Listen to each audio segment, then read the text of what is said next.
வாழ்க்கையில் பல தருணங்களில் நாம் ஒரு கேள்வியால் அலைக்கழிக்கப்படுகிறோம். நான் ஏன் இவ்வளவு அன்பாக இருந்தும் மற்றவர்களுக்காக எந்நேரமும் ஓடி ஓடி உதவி செய்தும் எனக்கு கிடைக்க வேண்டிய மரியாதை கிடைப்பதில்லை என்பதுதான் அந்த கேள்வி. நாம் மற்றவர்களுக்கு கொடுக்கும் முக்கியத்துவத்தில் ஒரு சிறிய அளவை கூட அவர்கள் நமக்கு திருப்பிக் கொடுப்பதில்லை என்பதை உணரும்போது மௌனமான வலி உண்டாகிறது. இந்த நிலைக்கு காரணம் உங்கள் அன்பு அல்ல, மாறாக நீங்கள் மற்றவர்களுக்கு எந்நேரமும் தடையின்றி கிடைத்துக் கொண்டிருப்பதுதான். சமூக உளவியலின் ஒரு கசப்பான உண்மை என்னவென்றால், எது எளிதாக கிடைக்கிறதோ அது மலிவாக கருதப்படுகிறது. காற்று நமக்கு தடையின்றி கிடைப்பதால் அதன் உயர்வை நாம் மூச்சு திணறும் வரை உணர்வதில்லை. அதே போலத்தான் உறவுகளும். ஒரு நபர் அழைத்தவுடன் மறுநொடியே நீங்கள் அவர் முன்னால் நின்றால், அல்லது ஒரு குறுஞ்செய்தி வந்த அடுத்த வினாடியே நீங்கள் பதிலளித்தால், உங்கள் நேரமும் உங்கள் இருப்பும் அவர்களுக்கு ஒரு சாதாரண விஷயமாக மாறிவிடுகிறது. எப்போதுமே கையில் இருக்கும் ஒரு பொருளின் மீது யாருக்கும் பெரிய ஈர்ப்பு இருப்பதில்லை. எதை பெறுவதற்கு சிரமப்பட வேண்டுமோ, எதை அடைவதற்கு போராட வேண்டுமோ அதைத்தான் இந்த உலகம் போற்றுகிறது. புகழ்பெற்ற உளவியல் அறிஞர் கார்ல் யுங் மனித மனதை ஒரு அடர்ந்த மர்மக்காடு என்கிறார். ஒரு காட்டிற்குள் நுழையும் போது அங்கு என்ன இருக்கும் என்ற ஆர்வம் இருக்கும் வரைதான் அந்த பயணம் சுவாரஸ்யமாக இருக்கும். ஆனால் அந்த காட்டின் அனைத்து பாதைகளும் உங்களுக்கு தெரிந்துவிட்டால், அங்கிருக்கும் அனைத்து ரகசியங்களும் வெளிப்பட்டுவிட்டால் அந்த பயணம் அதன் ஈர்ப்பை இழந்துவிடும். மனித ஆளுமையும் அப்படித்தான். நீங்கள் உங்களை பற்றிய அனைத்தையும் மற்றவர்களிடம் கொட்டி தீர்க்கும் போதும், அவர்கள் எப்போது அழைத்தாலும் உங்கள் வேலைகளை விட்டுவிட்டு ஓடும் போதும் உங்களிடம் இருக்கும் அந்த மர்மம் அல்லது ஈர்ப்பு மறைந்து விடுகிறது. மக்கள் உங்களை விரும்புவதற்கு பதிலாக உங்களை பயன்படுத்திக் கொள்ள தொடங்குகிறார்கள். இவன் எங்கும் போக மாட்டான், எப்போது அழைத்தாலும் வருவான் என்ற எண்ணம் அவர்களுக்குள் ஆழமாக பதிந்து விடுகிறது. இது உங்களை ஒரு மனிதனாக பார்ப்பதை விட ஒரு கருவியாக பார்க்க அவர்களை தூண்டுகிறது. கார்ல் யுங்கின் ஆழமான உளவியல் பார்வையில், ஒரு மனிதன் தன் மதிப்பை காப்பாற்றிக் கொள்ள வேண்டுமெனில் அவன் தன்னை ஒரு திறந்த புத்தகமாக வைத்திருக்க கூடாது. இந்த வீடியோவின் நோக்கம் உங்களை ஒரு கல் நெஞ்சக்காரராக மாற்றுவது அல்ல, மாறாக உங்கள் ஆற்றலையும் நேரத்தையும் எங்கு செலவிட வேண்டும் என்ற விழிப்புணர்வை உங்களுக்குள் ஏற்படுத்துவதுதான். உங்கள் இருப்பை மற்றவர்கள் ஒரு வரமாக கருத வேண்டுமே தவிர அதை ஒரு சுமையாகவோ அல்லது சாதாரணமான ஒன்றாகவோ எண்ணக்கூடாது. நீங்கள் மற்றவர்களுக்கு தேவைப்படும் போது மட்டும் தோன்றும் ஒரு நிழலாக இருக்கப் போகிறீர்களா, அல்லது உங்கள் வருகைக்காக மற்றவர்களை காத்திருக்க வைக்கும் ஒரு ஆளுமையாக மாறப்போகிறீர்களா என்பதை இந்த முதல் பகுதி தீர்மானிக்கிறது. உங்கள் மனக்கதவுகளை எப்போதும் திறந்து வைத்திருப்பதை நிறுத்துங்கள். யார் உள்ளே வர வேண்டும், யார் வெளியே இருக்க வேண்டும் என்பதை தீர்மானிக்கும் அதிகாரம் உங்களிடம் மட்டுமே இருக்க வேண்டும். இந்த உளவியல் பயணத்தின் அடுத்தடுத்த பகுதிகளில் கார்ல் யுங் காட்டிய வரியில் உங்கள் மதிப்பை எப்படி மீட்டெடுப்பது என்பதை நாம் விரிவாக காண்போம். உளவியல் உலகை பற்றி பேசும்போது சிக்மண்ட் ஃப்ராய்ட் என்ற பெயர் எப்படி முன்னணியில் இருக்கிறதோ அதே அளவிற்கு அல்லது அவரை விடவும் ஒருபடி மேலாக மதிக்கப்பட வேண்டியவர்தான் கார்ல் யுங். சுவிட்சர்லாந்து நாட்டில் பிறந்த இவர் மனித மனதின் புதிர்களை விடுவிப்பதில் தன் வாழ்நாள் முழுவதையும் செலவிட்டவர். தொடக்க காலத்தில் ஃப்ராய்டுடன் இணைந்து பணியாற்றினாலும் ஒரு கட்டத்தில் மனித மனம் என்பது வெறும் உடல் சார்ந்த தேவைகளால் மட்டும் இயங்குவதல்ல என்பதை உணர்ந்து தனக்கென ஒரு புதிய பாதையை உருவாக்கினார். அந்த பாதைதான் ஆழமான உளவியல் என்று அழைக்கப்படுகிறது. கார்ல் யுங்கின் பார்வையில் மனிதன் என்பவன் வெறும் சதையாலும் இரத்தத்தாலும் ஆன இயந்திரம் அல்ல. ஒவ்வொரு மனிதனுக்குள்ளும் ஒரு பிரபஞ்ச ரகசியம் ஒளிந்து கொண்டிருக்கிறது என்று அவர் நம்பினார். மற்ற உளவியலாளர்கள் மனிதனின் தற்போதைய நடத்தைகளை மட்டும் ஆராய்ந்தபோது, யுங் ஒரு படி மேலே சென்று நம்முடைய முன்னோர்களிடமிருந்து நமக்கு கடத்தப்பட்ட பொதுவான ஆழ்மனம் என்பதை பற்றி பேசினார். அதாவது, ஒரு மனிதன் ஏன் சில குறிப்பிட்ட விஷயங்களை கண்டு பயப்படுகிறான் அல்லது ஏன் சில விஷயங்களை நோக்கி ஈர்க்கப்படுகிறான் என்பதற்கு பின்னாடி பல தலைமுறை காலத்து தரவுகள் இருப்பதாக அவர் விளக்கினார். யுங் முன்வைத்த மிக முக்கியமான கருத்து சுய விழிப்புணர்வு. ஒரு மனிதன் தன்னை தானே முழுமையாக உணர்ந்து கொள்வதே வாழ்க்கையின் ஆகச் சிறந்த நோக்கம் என்பது அவர் வாதம். அவர் மனித மனதை 3 அடுக்குகளாக பிரித்தார். 1, நாம் வெளிப்படையாக தெரியும் விழிப்புணர்வு நிலை. 2, நமக்கு தெரியாமல் நம் செயல்களை கட்டுப்படுத்தும் தனிப்பட்ட ஆழ்மனம். 3, ஒட்டுமொத்த மனித குலத்திற்கும் பொதுவான ஆதி ஆழ்மனம். நாம் ஏன் மற்றவர்களுக்கு எப்போதும் கிடைக்கிறோம் என்ற கேள்விக்கான விடை இந்த ஆழ்மன அடுக்குகளில்தான் ஒளிந்துள்ளது என்று அவர் கூறுகிறார். யுங்கின் தத்துவத்தின்படி ஒரு மனிதன் எப்போதும் மற்றவர்களின் அங்கீகாரத்திற்காக காத்திருக்கிறான் என்றால் அவன் தன் அகத்தோடு தொடர்பை துண்டித்து விட்டான் என்று அர்த்தம். தன் உள்ளுக்குள் இருக்கும் தனித்துவத்தை உணர முடியாதவன்தான் சமூகத்தில் மற்றவர்கள் தன்னை மதிக்க வேண்டும் என்பதற்காக தன்னை மலிவாக்கிக் கொள்கிறான். கார்ல் யுங் ஈகோ எனப்படும் முனைப்புக்கும் ஆன்மா எனப்படும் உண்மையான சுபாவத்திற்கும் இடையிலான மோதலை பற்றி மிக விரிவாக பேசினார். எந்நேரமும் மற்றவர்களுக்கு கிடைக்கும் ஒருவர் தன் ஆன்மாவை தொலைத்துவிட்டு வெறும் போலி முகமூடையோடு வாழ்வதாக அவர் எச்சரித்தார். உறவுகளில் ஒரு மனிதன் தன் எல்லையை இழப்பதற்கு காரணம் அவன் தன் நிழல் பக்கத்தை கண்டு அஞ்சுவதுதான் என்கிறார் யுங். தத்துவத்தையும் அறிவியலையும் இணைத்தவர் இவர் வெறும் மருத்துவர் மட்டுமல்ல, ஒரு சிறந்த சிந்தனையாளர். உங்கள் வாழ்க்கையில் நீங்கள் ஏன் தேவையற்ற மனிதர்களுக்கு முக்கியத்துவம் கொடுக்கிறீர்கள் என்பதையும், ஏன் உங்களை புறக்கணிப்பவர்களை துரத்துகிறீர்கள் என்பதை புரிந்து கொள்ள கார்ல் யுங்கின் இந்த அடிப்படை கொள்கைகள் மிக அவசியம். இந்த வீடியோவில் நாம் பார்க்க போகும் அனைத்து உளவியல் நுட்பங்களும் கார்ல் யுங் கண்டறிந்த இந்த ஆழமான உண்மைகளின் அடிப்படையிலேயே அமைந்துள்ளன. அவர் காட்டிய பாதையில் பயணிக்கும் போது நீங்கள் உங்களை புதிய கோணத்தில் பார்க்க தொடங்குவீர்கள். வெறும் மற்றவர்களுக்கு தேவைப்படும் ஒரு பொருளாக அல்லாமல் ஒரு தனித்துவமான ஆழமையாக செதுக்கிக் கொள்வதற்கான முதல் படி கார்ல் யுங்கின் இந்த ஆழமான உளவியலை புரிந்து கொள்வதுதான். நாம் பொதுவாக மற்றவர்களுக்கு எப்போதும் உதவி செய்வதையும் அவர்கள் அழைத்தவுடன் ஓடுவதையும் ஒரு நற்பண்பாகவே கருதுகிறோம். ஆனால் உளவியல் ரீதியாக பார்த்தால் இது ஒரு நற்பண்பு அல்ல. இது ஒரு வகையான மனரீதியான பலவீனம்.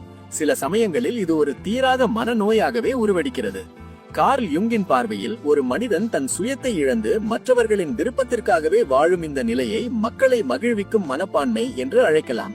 இந்த மனப்பான்மையின் முதல் அறிகுறி உங்கள் சொந்த வேலைகளை விட மற்றவர்களின் தேவைகளுக்கு அதிக முக்கியத்துவம் கொடுப்பது. உதாரணமாக, ஒரு முக்கியமான வேலையில் நீங்கள் இருக்கும்போது ஒரு நண்பரோ அல்லது உறவினரோ தேவையில்லாத ஒரு விஷயத்திற்காக உங்களை அழைத்தால் அந்த வேலையை அப்படியே போட்டுவிட்டு அவர்களுக்கு பதிலளிப்பது. இது பார்ப்பதற்கு தியாகம் போல தெரிந்தாலும் உண்மையில் இது உங்கள் ஆழ்மனதில் இருக்கும் யாரும் என்னை வெறுத்துவிடக் கூடாது என்ற அச்சத்தின் வெளிப்பாடாகும். நீங்கள் எந்நேரமும் கிடைப்பதால் உங்கள் நேரம் மற்றவர்களால் ஒரு பொருட்டாகவே மதிக்கப்படுவதில்லை. ஏன் ஒரு நபர் எப்போதும் கிடைக்கக்கூடியவராக மாறுகிறார்? இதற்கு பின்னால் ஒரு ஆழமான உளவியல் காயம் இருக்கிறது. சிறுவயதில் போதிய அங்கீகாரம் கிடைக்காதவர்கள் அல்லது மற்றவர்களை திருப்திப்படுத்தினால் மட்டுமே அன்பு கிடைக்கும் என்று நம்பி வளர்ந்தவர்கள் பெரியவர்களான பிறகு இந்த வலையில் வீழுகிறார்கள். நான் எப்போதும் கிடைத்தால் மட்டுமே மற்றவர்கள் என்னை நேசிப்பார்கள், நான் ஒருமுறை மறுத்தால் அவர்கள் என்னை விட்டு போய்விடுவார்கள் என்ற தேவையற்ற பயம் அவர்களை ஒரு மன அடிமையாக மாற்றுகிறது.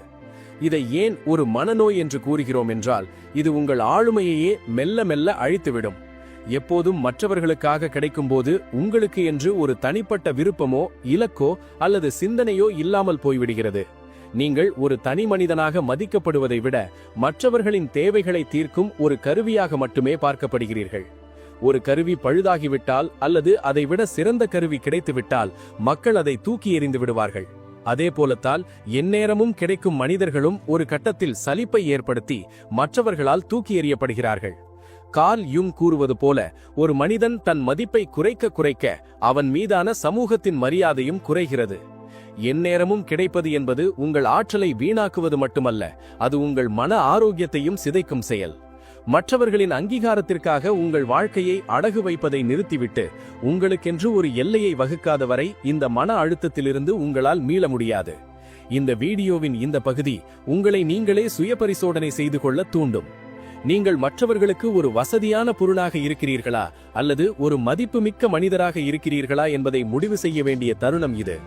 எப்போதும் கிடைப்பதை நிறுத்திவிட்டு உங்கள் தேவைகளுக்கும் முன்னுரிமை அளிக்க தொடங்குவதே இந்த மனநோயிலிருந்து மீள்வதற்கான முதல் படியாகும். நாம் பேசும் வார்த்தைகளை விட நம்முடைய செயல்களும் நம்முடைய இருப்பும் மற்றவர்களுக்கு மிக வலிமையான செய்திகளை அனுப்புகின்றன. இதனை கார்ல் யுங் ஆழ்மன தொடர்பு என்று குறிப்பிடுகிறார். ஒரு மனிதன் மற்றொரு மனிதனை பார்க்கும்போது அவர் சொல்வதை கேட்பதை விட அவர் எப்படி நடந்து கொள்கிறார் என்பதை கொண்டே ஒரு முடிவுக்கு வருகிறான். நீங்கள் எப்போதும் மற்றவர்களுக்கு கிடைத்துக் கொண்டே இருக்கும்போது நீங்கள் ஒரு வார்த்தை கூட பேச தேவையில்லை. உங்கள் நடவடியே ஒரு தெளிவான செய்தியை மற்றவர்களின் ஆழ்மனதில் விதைத்து விடுகிறது. அந்த செய்தி இதுதான்: என் நேரம் மலிவானது, என் வாழ்க்கையில் உன்னை விட முக்கியமான நோக்கம் எதுவும் இல்லை, என்னை நீ எப்படி நடத்தினாலும் நான் உனக்காக காத்திருப்பேன். நீங்கள் ஒருவருக்கு உடனடியாக பதிலளிக்கும் போதோ அல்லது அவர் கேட்ட உடனே உங்கள் வேலைகளை தள்ளி வைத்துவிட்டு ஓடும் போதோ உங்கள் மதிப்பு அவர் கண்களில் உயராது. மாறாக உங்களுக்கென்று ஒரு தனிப்பட்ட வாழ்வோ அல்லது இலக்கோ இல்லை என்ற பிம்பமே உருவாகும். கார்ல் யுங்கின் தத்துவப்படி ஒரு மனிதன் தன்னைத்தானே மதிக்காத போது அந்த செய்தி அவரே அறியாமல் அவரை சுற்றியுள்ளவர்களுக்கு கடத்தப்படுகிறது. யார் தன்னை மதிக்கிறாரோ அவரே உலகால் மதிக்கப்படுவார் என்பது யுங்கின் வாக்கு. நீங்கள் மற்றவர்களுக்கு தடையின்றி கிடைப்பது என்பது உங்கள் சுயமரியாதையை நீங்களே விட்டுக் கொடுப்பதற்கு சமம். நீங்கள் மற்றவர்களுக்காக எப்போதும் தயாராக இருக்கும்போது மற்றவர்கள் உங்களை ஒரு தேவை என்று பார்ப்பதை நிறுத்திவிட்டு ஒரு வசதி, அதாவது கன்வீனியன்ஸ் என்று பார்க்க தொடங்குகிறார்கள். தேவைக்கும் வசதிக்கும் பெரிய வித்தியாசம் உண்டு. ஒரு பொருள் தேவை என்றால் நாம் அதை தேடி போவோம், அதற்கு மதிப்பளிப்போம். ஆனால் ஒரு பொருள் வசதி என்றால் அது இருக்கும் வரை பயன்படுத்துவோம், இல்லை என்றால் வேறு ஒன்றை தேடுவோம். நீங்கள் மற்றவர்களுக்கு ஒரு வசதியாக மாறும்போது அவர்கள் உங்கள் மீது காட்டும் அக்கறை குறையத் தொடங்குகிறது. உங்கள் இருப்பு அவர்களுக்கு ஒரு ஆச்சரியத்தையோ அல்லது மகிழ்ச்சியையோ தருவதில்லை, மாறாக அது அவர்களுக்கு ஒரு பழகி போன விஷயமாகி விடுகிறது.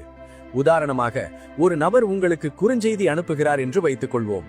நீங்கள் அந்த நொடியே பதிலளித்தால் அவருக்கு உங்கள் மீதிருந்த ஆர்வம் அந்த நொடியே முடிந்துவிடும். ஆனால் நீங்கள் 1 மணி நேரம் கழித்தோ அல்லது உங்கள் வேலைகளை முடித்த பிறகோ பதிலளிக்கும் போது அந்த இடைவெளி ஒரு விதமான மரியாதையை உருவாக்குகிறது. அந்த இடைவெளி அவருக்கு சொல்லும் செய்தி இதுதான்: நான் என் வாழ்க்கையில் பிஸியாக இருக்கிறேன், எனக்கென்று சில கடமைகள் இருக்கின்றன, நான் யாருக்காகவும் எப்போதும் காத்திருக்க மாட்டேன். இந்த வார்த்தையற்ற செய்தி மற்றவர்களுக்கு உங்கள் மீது ஒரு பயத்தையும் மரியாதையையும் உருவாக்கும். கார்ல் யுங் கூறுவது போல, உங்கள் ஆழ்மனம் வலிமையாக இருக்கும்போது நீங்கள் பேசாமலே உங்கள் ஆளுமை மற்றவர்களை ஈர்க்கும். எனவே எப்போதும் கிடைப்பவராக இருந்து மலிவான செய்திகளை அனுப்பாதீர்கள். உங்கள் மௌனமும் உங்கள் இடைவெளியும் நீங்கள் ஒரு உயர்ந்த ஆளுமை என்ற செய்தியை உலகிற்கு சொல்லட்டும். கார்ல் யுங்கின் உளவியல் தத்துவங்களில் மிக முக்கியமானது நிழலுருவம் என்பதாகும். ஒரு மனிதன் வெளியில் காட்ட விரும்பாத, தனக்கே பிடிக்காத அல்லது தான் கண்டு அஞ்சுகிற குணங்களின் தொகுப்பே இந்த நிழல் உருவம். நாம் ஏன் மற்றவர்களுக்கு எப்போதும் கிடைப்பவராக இருக்கிறோம் என்ற கேள்விக்கு ஆழமான விடை இந்த நிழல் உருவத்தில்தான் ஒளிந்துள்ளது. நாம் மற்றவர்களிடம் ஓடிக்கொண்டே இருப்பதற்கு காரணம் அன்பல்ல, மாறாக நம்முடைய நிழல் உருவத்தை சந்திக்க பயப்படுவதுதான். யுங்கின் கூற்றுப்படி, தனிமை என்பது ஒரு கண்ணாடி போன்றது. நாம் தனிமையில் இருக்கும்போது நம்முடைய பலவீனங்கள், நம்முடைய பயங்கள் மற்றும் நம் வாழ்வின் வெறுமை ஆகியவை நம் கண்ணுக்கு தெரியத் தொடங்கும். இதை எதிர்கொள்ளும் தைரியம் இல்லாத போது நாம் அந்த தனிமையிலிருந்து தப்பிக்க துடிக்கிறோம். அந்த தப்பிக்கும் முயற்சிதான் அதிகப்படியான இருப்பு. அதாவது யாராவது ஒருவருடன் எப்போதும் தொடர்பில் இருப்பது, யாருக்காவது உதவி செய்து கொண்டே இருப்பது, அல்லது யாருடைய வாழ்விலாவது ஒரு அங்கமாக இருப்பது. இவை அனைத்தும் நம்மை நாமே சந்திப்பதை தவிர்க்க நாம் செய்யும் தந்திரங்கள். நமக்குள்ளே ஒரு பயம் இருக்கிறது. நான் மட்டும் தனியாக இருந்தால் என் மதிப்பு என்ன, நான் யாருக்கும் பயன்படாவிட்டால் என் வாழ்க்கைக்கு என்ன அர்த்தம் என்ற தாழ்வு மனப்பான்மைதான் நம்மை மற்றவர்களிடம் ஒட்டி கொள்ள வைக்கிறது. நாம் மற்றவர்களுக்காக எப்போதும் கிடைப்பதன் மூலம் நம்முடைய அந்த உள்மன வெறுமையை வரைக்க முயல்கிறோம். ஆனால் யுங் ஒரு எச்சரிக்கையை தருகிறார்: எதை நீங்கள் எதிர்க்கிறீர்களோ அதுவே உங்களை துரத்தும். நீங்கள் தனிமைக்கு அஞ்சி மற்றவர்களிடம் ஓடினால் அந்த தனிமை உங்களை இன்னும் அதிகமாக பயமுறுத்தும். தனிமை என்பது ஒரு தண்டனை அல்ல, அது ஒரு வரம். எப்போது ஒரு மனிதன் அமைதியாக தனியாக அமர்ந்து தன் நிழல் உருவத்தை, அதாவது தன் பலவீனங்களை உற்று நோக்க துணிகிறானோ அப்போதுதான் அவன் உண்மையான பலத்தை பெறுகிறான். மற்றவர்களுக்கு கிடைக்காமல் இருப்பது என்பது உங்களை நீங்களே கண்டறியும் ஒரு செயல்முறை. நீங்கள் மற்றவர்களுக்காக கிடைக்காமல் இருக்கும் அந்த நேரத்தில்தான் உங்களுக்குள் இருக்கும் ஆற்றலோடு நீங்கள் இணைய முடியும். நாம் மற்றவர்களிடம் அங்கீகாரத்தை தேடி ஓடும்போது நம்முடைய மதிப்பு குறைகிறது. ஆனால் நம்முடைய நிழல் உருவத்தை ஏற்றுக்கொண்டு தனிமையோடு சமாதானம் செய்து கொள்ளும் போது நம்மிடம் ஒரு புதிய காந்த சக்தி உருவாகிறது. அந்த சக்தி மற்றவர்களை நம்மிடம் ஈர்க்கும். கார்ல் யுங் கூறுவது போல, இருளை பார்ப்பதுதான் ஒருவன் ஒளி பெறுகிறான். எனவே இனிமேல் தனிமை கண்டு அஞ்சாதீர்கள். மற்றவர்கள் உங்களை தேடவில்லை என்றால் அதை ஒரு வாய்ப்பாக கருதுங்கள். உங்களை நீங்களே செதுக்கிக் கொள்ள அந்த நேரத்தை பயன்படுத்துங்கள். நீங்கள் உங்களை தனிமையில் நேசிக்க தொடங்கும் போது மற்றவர்களின் முன்னிலையில் உங்கள் மதிப்பு தானாகவே உயரும். எப்போது நீங்கள் தனிமைக்கு அஞ்சுவதை நிறுத்துகிறீர்களோ அன்றே நீங்கள் மற்றவர்களுக்கு எப்போதும் கிடைக்கும் ஒரு அடிமை என்ற நிலையில் இருந்து விடுதலை பெறுவீர்கள். மனித உறவுகளில் நிலவும் ஒரு விசித்திரமான உண்மையை கார்ல் யுங் மிக அழகாக விளக்குகிறார். நாம் ஒருவரை எவ்வளவு அதிகமாக நேசிக்கிறோமோ அவ்வளவு அதிகமாக அவர்களுக்கு கிடைக்க வேண்டும் என்று நினைக்கிறோம். ஆனால் உளவியல் ரீதியாக இதுவே அந்த உறவின் வீழ்ச்சிக்கு தொடக்கமாக அமைகிறது. மனித மனம் என்பது இயல்பிலேயே ஒரு வேட்டைக்காரனின் குணத்தை கொண்டது. எது எளிதில் கைவசப்படுகிறதோ அதன் மீதான ஈர்ப்பு விரைவாக குறைந்துவிடும். கார்ல் யுங்கின் தத்துவப்படி ஈர்ப்பு என்பது இரு துருவங்களுக்கு இடையே நிலவும் அழுத்தத்தால் உருவாகிறது. ஒரு காந்தத்தின் இரு முனைகளும் விலகி இருக்கும் போதுதான் அவற்றுக்கிடையே ஈர்ப்பு விசை பலமாக இருக்கும். நீங்கள் எந்நேரமும் மற்றவர்களுக்கு கிடைக்கும் போது அந்த இடைவெளி அல்லது அழுத்தம் மறைந்து போகிறது. அங்கு எந்த மர்மமும் இல்லை, எந்த எதிர்பார்ப்பும் இல்லை. உங்கள் எண்ணங்கள், உங்கள் செயல்பாடுகள், உங்கள் பதில்கள் என அனைத்தும் அவர்களுக்கு முன்னரே தெரிந்து விடுகிறது. இந்த முன்கூட்டியே கணிக்கக்கூடிய தன்மைதான் ஆர்வத்தை கொள்கிறது. யுங் கூறுவது போல, மனிதன் எப்போதுமே ஆழமான மற்றும் மர்மமான விஷயங்களையே தேடி போகிறான். ஒரு கடல் அமைதியாக இருந்தால் அதை தூரத்திலிருந்து ரசிப்பார்கள். ஆனால் அந்த கடலுக்குள் என்ன இருக்கிறது என்ற ரகசியம் தெரியாதவரைதான் மக்கள் அதை வியப்போடு பார்ப்பார்கள். நீங்கள் உங்களை ஒரு திறந்த புத்தகமாக மாற்றி எந்நேரமும் மற்றவர்களின் அழைப்பிற்காக காத்திருக்கும் போது அந்த கடலின் மர்மத்தை நீங்கள் இழக்கிறீர்கள். இவரை பற்றி தெரிந்து கொள்ள இனி எதுவும் இல்லை என்று மற்றவர்கள் நினைக்கும் நொடியில் அவர்கள் உங்கள் மீதான ஆர்வத்தை இழக்கிறார்கள். மேலும் உளவியல் விதிகளின்படி இருப்பு இல்லை என்றால் மதிப்பும் இல்லை. ஒரு பொருள் அல்லது ஒரு மனிதன் நம்மிடம் இல்லை என்ற உணர்வு ஏற்படும் போதுதான் அதன் மதிப்பு நம் மூளைக்கு எட்டுகிறது. நீங்கள் எந்நேரமும் கிடைப்பதால் உங்கள் இருப்பை மற்றவர்கள் ஒரு தகுதியாக பார்க்காமல் ஒரு உரிமையாக பார்க்க தொடங்குகிறார்கள். நீங்கள் அவர்களுக்கு செய்யும் உதவிகள் கடமையாக மாறுகின்றன. உங்கள் அன்பு ஒரு சாதாரண விஷயமாக பார்க்கப்படுகிறது. யுங்கியன் பார்வையில் ஒவ்வொரு உறவிலும் ஒரு தூரமான நெருக்கம் இருக்க வேண்டும். நீங்கள் அவர்களுக்கு மிக நெருக்கமானவராக இருந்தாலும் அதே சமயம் உங்களை அவர்களால் முழுமையாக கட்டுப்படுத்த முடியாது என்ற ஒரு நிலை இருக்க வேண்டும். அந்த சிறிய இடைவெளிதான் உங்கள் மீதான மதிப்பையும் ஆர்வத்தையும் தக்க வைக்கும். நீங்கள் மற்றவர்களுக்காக கிடைக்காத போது அவர்கள் உங்களை பற்றி சிந்திக்க தொடங்குகிறார்கள். அவர் இப்போது என்ன செய்து கொண்டிருப்பார், ஏன் இன்னும் அழைக்கவில்லை போன்ற கேள்விகள் அவர்களுக்குள் எழும்போதுதான் உங்கள் மீதான ஈர்ப்பு மீண்டும் உயிர் பெறுகிறது. எனவே மற்றவர்கள் உங்கள் மீது ஆர்வம் காட்ட வேண்டும் என்று நீங்கள் விரும்பினால் முதலில் அவர்களுக்கு தடையின்றி கிடைப்பதை நிறுத்துங்கள்.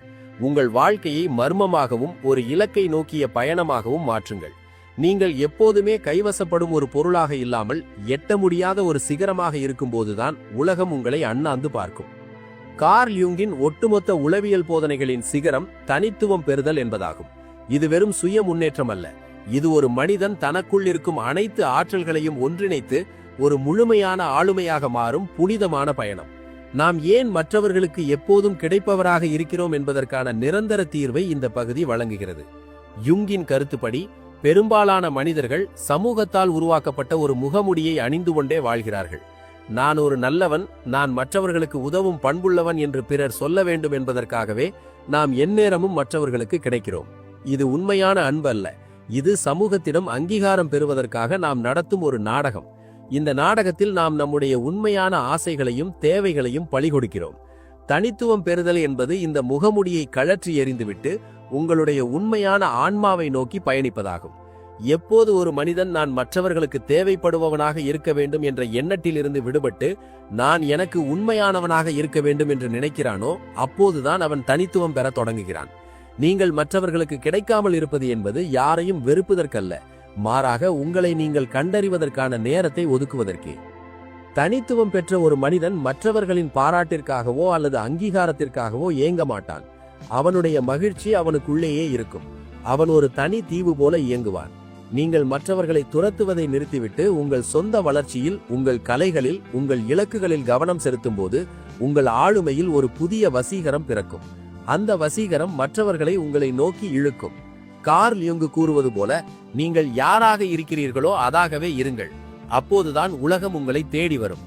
மற்றவர்களுக்கு தேவைப்படும் ஒரு கருவியாக இருப்பதை விட ஒரு முழுமையான மனிதனாக இருப்பது மேலானது. ஒரு கருவி தேய்ந்து போகும் அல்லது மாற்றப்படும், ஆனால் ஒரு முழுமையான ஆளுமை என்றும் மதிக்கப்படும். நீங்கள் எப்போதும் கிடைப்பவராக இருக்கும்போது நீங்கள் மற்றவர்களின் கதையில் ஒரு துணை கதாபாத்திரமாக மட்டுமே இருக்கிறீர்கள். ஆனால் நீங்கள் தனித்துவம் பெற்று உங்கள் எல்லைகளை வகுக்கும் போது உங்கள் வாழ்க்கையின் கதைக்கு நீங்களே நாயகனாக மாறுகிறீர்கள். எனவே தனித்துவம் பெறுதல் என்பது சுயநலம் அல்ல, அது உங்கள் ஆளுமையின் கடமை. நீங்கள் உங்களை செதுக்கிக் கொள்ளும் போது உங்களுக்குள் இருக்கும் பயம் நீங்கும், தனிமை இனிக்கும், மற்றவர்களின் தேவையற்ற எதிர்பார்ப்புகள் உங்களை பாதிக்காது. எப்போது நீங்கள் மற்றவர்களுக்கு கிடைக்காத ஒரு விலைமதிப்பற்ற பொக்கிஷமாக மாறுகிறீர்களோ அப்போதுதான் உங்கள் இருப்பின் உண்மையான மதிப்பை இந்த உலகம் உணரும். நாம் எப்போதும் கிடைக்காதவராக இருங்கள் என்று சொல்லும்போது பலர் அதை தவறாக புரிந்து கொண்டு மற்றவர்களிடம் முரட்டுத்தனமாகவோ அல்லது கல் நெஞ்சக்காரராகவோ நடந்து கொள்ள தொடங்குகிறார்கள். ஆனால் கார்ல் யுங்கின் உளவியல் அத்தகைய எதிர்மறையான அணுகுமுறையை கற்பிக்கவில்லை. இதற்கும் அதற்கும் இடையே ஒரு மெல்லிய கோடு இருக்கிறது. அந்த வேறுபாட்டை புரிந்து கொள்வது மிக அவசியம். மற்றவர்களை வேண்டுமென்றே காயப்படுத்துவது அல்லது அகங்காரத்துடன் நடந்து கொள்வது முரட்டுத்தனம். இது உங்கள் உள்ளத்தில் இருக்கும் காயத்தையும் பாதுகாப்பில்லாத உணர்வையும் தான் வெளிப்படுத்தும். ஆனால் கிடைக்காமல் இருப்பது என்பது ஒரு விழிப்புணர்வு மிக்க செயல். இது மற்றவர்களை குறைத்து மதிப்பிடுவதல்ல, மாறாக உங்களை நீங்கள் உயர்த்தி மதிப்பிடுவது. யுங்கின் தத்துவப்படி ஒரு ஆரோக்கியமான ஆளுமை என்பது மற்றவர்களின் விருப்பத்திற்கேற்ப வளைந்து கொடுக்கும் ரப்பர் போன்றதல்ல, அது ஒரு திடமான பாறை போன்றது. மற்றவர்கள் உங்களை எப்படி நடத்த வேண்டும் என்பதை உங்கள் செயல்பாடுகள் மூலமே நீங்கள் தீர்மானிக்கிறீர்கள். ஒருவருக்கு தேவைப்படும் போது மட்டும் நீங்கள் உடனடியாக தோன்றினால் அங்கு அன்பு நிலவுவதில்லை, அங்கு ஒரு வகையான சுயநல பயன்பாடுதான் நிலவுகிறது. உதாரணத்திற்கு, ஒரு நண்பர் உங்களை அழைக்கிறார் என்று வைத்துக் கொள்ளலாம். நீங்கள் அந்த நேரத்தில் ஒரு புத்தகத்தை படித்துக் கொண்டிருக்கிறீர்கள் அல்லது உங்கள் எதிர்காலத்தை பற்றிய திட்டமிடலில் இருக்கிறீர்கள் என்றால் அந்த அழைப்பை தள்ளி வைப்பதில் எந்த தவறும் இல்லை. உங்கள் வேலையை முடித்த பிறகு நிதானமாக அவருக்கு பதிலளிக்கலாம். இது அவரை உதாசீனப்படுத்துவதல்ல, இது உங்கள் நேரத்திற்கும் உங்கள் உழைப்பிற்கும் நீங்கள் கொடுக்கும் மரியாதை. கார்ல் யுங் கூறுவது போல, விழிப்புணர்வு மிக்க தேர்வுகள் ஒரு மனிதனை அடிமைத்தனத்திலிருந்து விடுவிக்கின்றன. நீங்கள் மற்றவர்களுக்காக கிடைக்காமல் இருக்கும்போது உங்கள் மீது ஒரு மர்மமான மரியாதை பிறக்கும். நீங்கள் எதற்கோ முக்கியத்துவம் கொடுக்கிறீர்கள். உங்கள் வாழ்க்கை வெறும் பொழுதுபோக்குகளால் ஆனதல்ல என்பது மற்றவர்களுக்கு புரிய தொடங்கும்.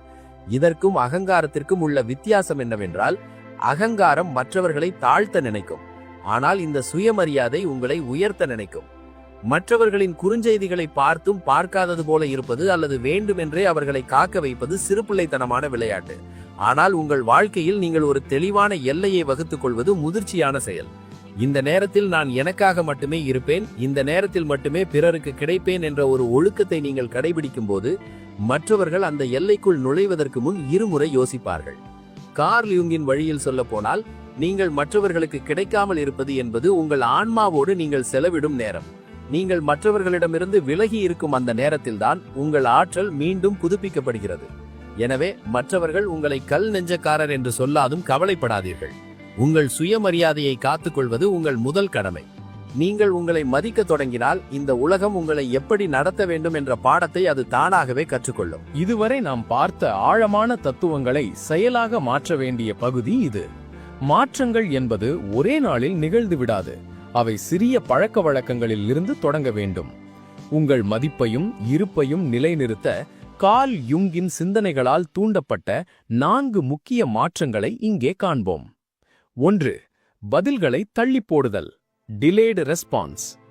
இன்றைய தொழில்நுட்ப உலகில் ஒரு குறுஞ்செய்தி வந்தவுடன் அதற்கு பதிலளிக்க வேண்டும் என்ற கட்டாயத்தில் நாம் இருக்கிறோம். இது உங்களை அறியாமலேயே உங்கள் அடிமைத்தனத்தை வெளிப்படுத்துகிறது.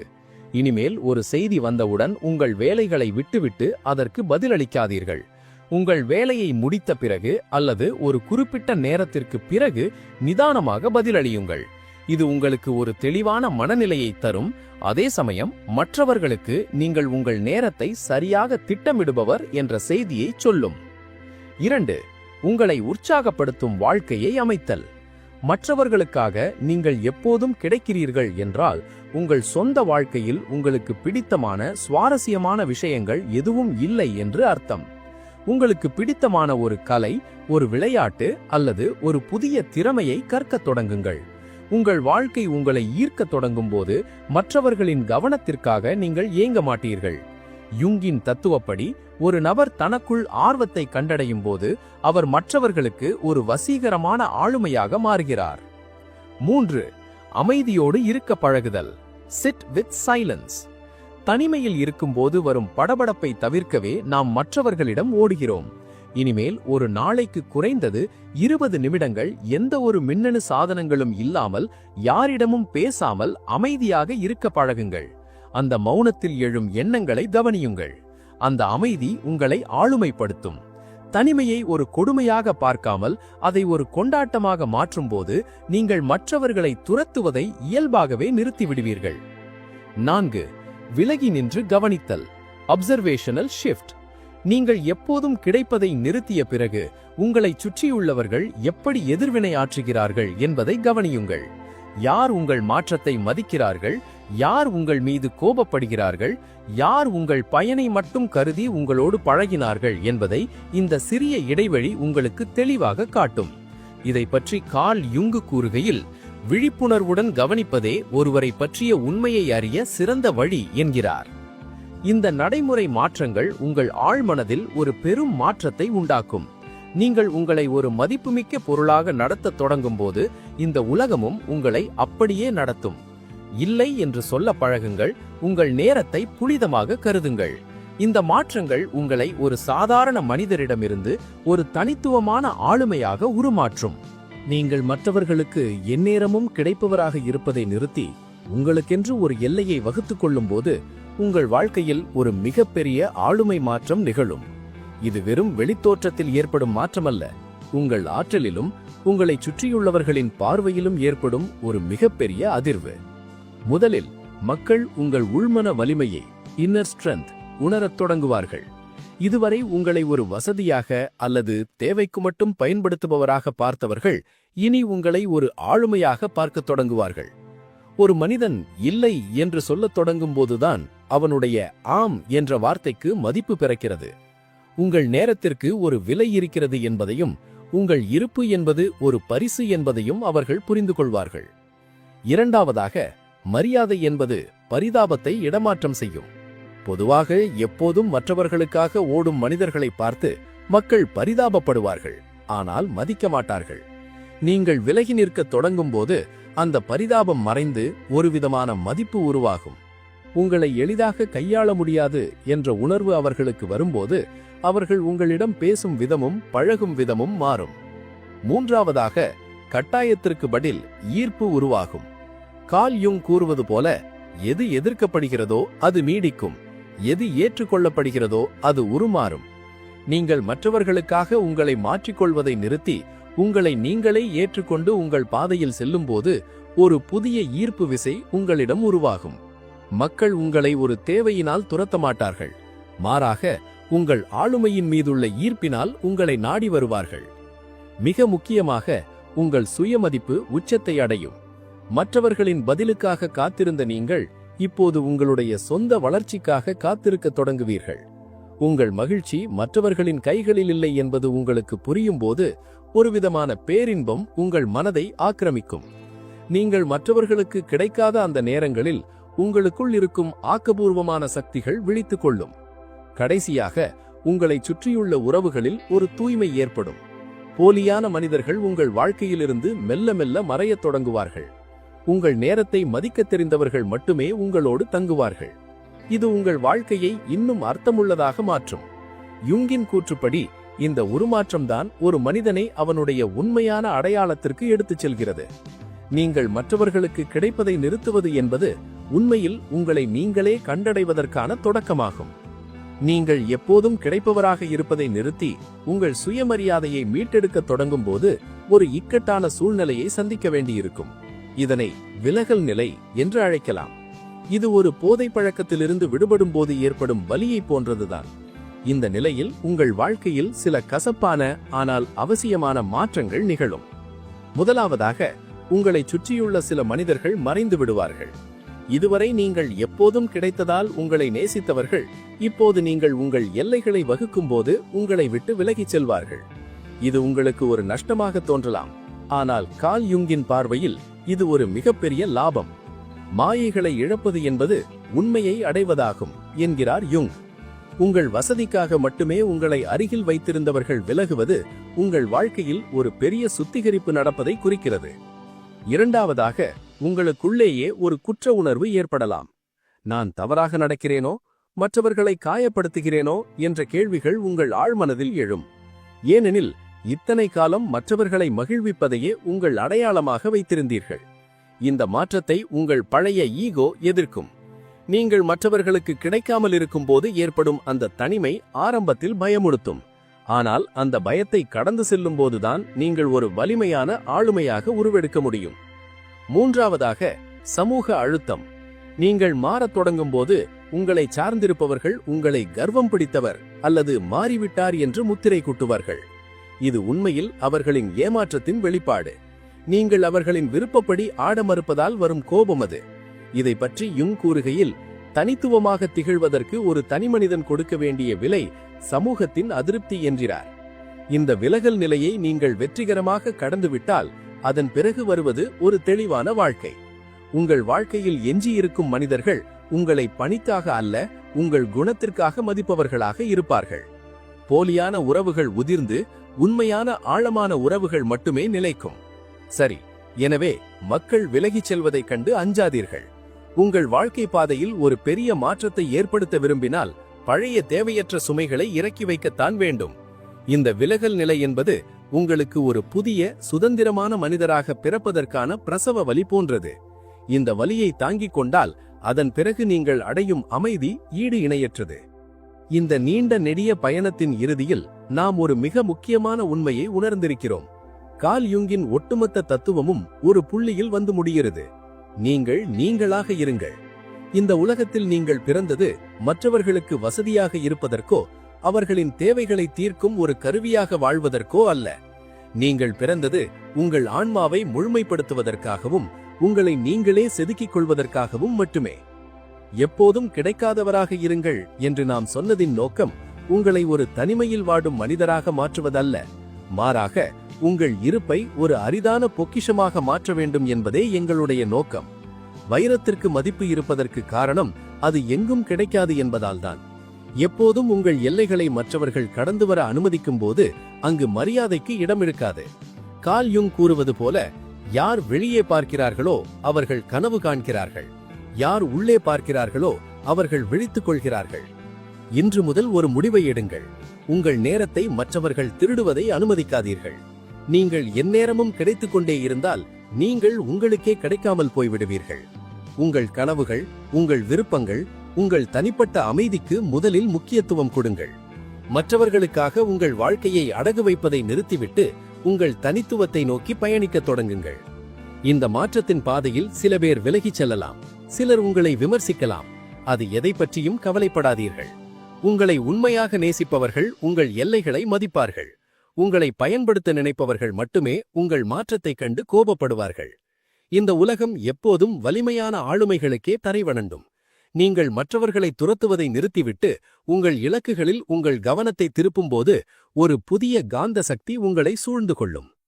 கார்ல் யுங்கின் இறுதிச் செய்தியாக நாம் எடுத்துக்கொள்ள வேண்டியது இதுதான். நீங்கள் மற்றவர்களுக்கு கன்வீனியன்ட்டாக, வசதியாக இருப்பதை விட அலைன்டாக, உங்கள் இலக்கோடு இணைந்தவராக இருப்பது மேலானது. நீங்கள் மற்றவர்களுக்கு கிடைக்காமல் இருக்கும் அந்த நேரங்கள்தான் உங்களை ஒரு மகா சக்தியாக மாற்றும். முடிவாக, உங்கள் வாழ்க்கை உங்கள் கைகளில் இருக்கிறது. நீங்கள் ஒரு விருப்பத் தேர்வாக இருக்கப் போகிறீர்களா அல்லது தவிர்க்க முடியாத ஒரு சக்தியாக இருக்கப் போகிறீர்களா என்பதை நீங்களே முடிவு செய்யுங்கள். எப்போதும் கிடைக்காதவராக இருங்கள், அதே சமயம் உங்களை செதுக்கிக் கொண்டிருப்பவராக இருங்கள். உங்கள் ஆளுமை மிளரட்டும்.